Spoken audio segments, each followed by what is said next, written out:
on.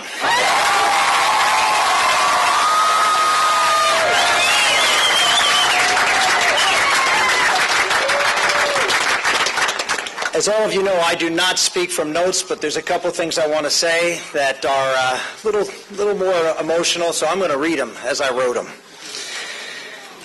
C.S. Lewis said, "A friend is someone who knows the song in your heart and can sing it back to you when you've forgotten the words." My best friend, my life mate,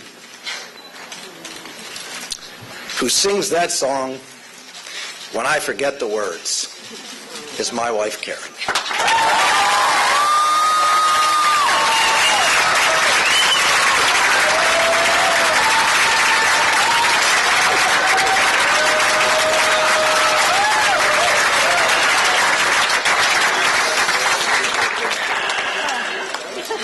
People have asked me how I've done this, sitting back at the polls and not getting a whole lot of attention paid to us.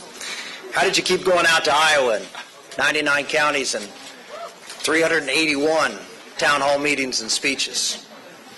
Well, every morning when I was getting up in the morning to take on that challenge, I've required a strength from another particular friendship, one that is sacred. I've survived the challenges so far by the daily grace that comes from God.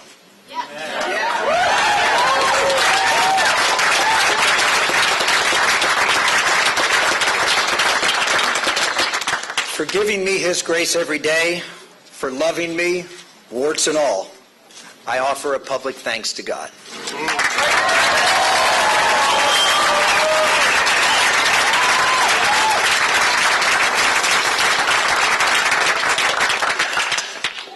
Third thanks. Thank you so much, Iowa.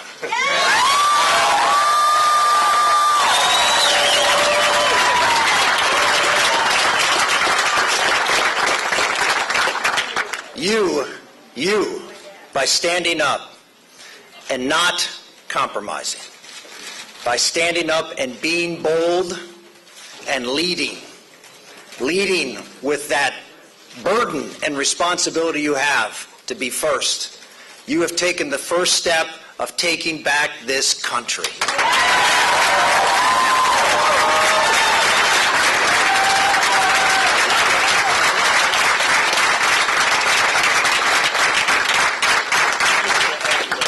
This journey started officially just a few months ago in June, when I stood on the steps of the county courthouse in Somerset County, Pennsylvania. I decided to go there. Not the typical place someone announces for president. It's not where I was born. It's not where I ever lived. But it's where my grandfather came, back in 1925. He came by himself, even though he was married with 2 children, one of them being my father.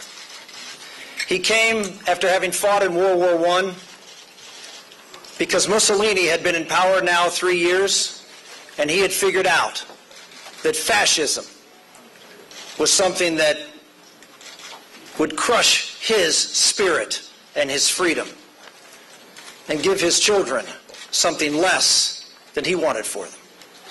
So he made a sacrifice. He left to the coal fields of southwestern Pennsylvania. He worked in the mine at a company town, got paid with coupons, he used to call them. Lived in a shack.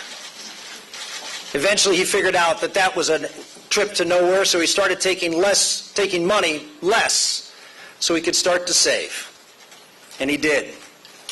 And after 5 years, he got his citizenship and brought my father over at the age of 7.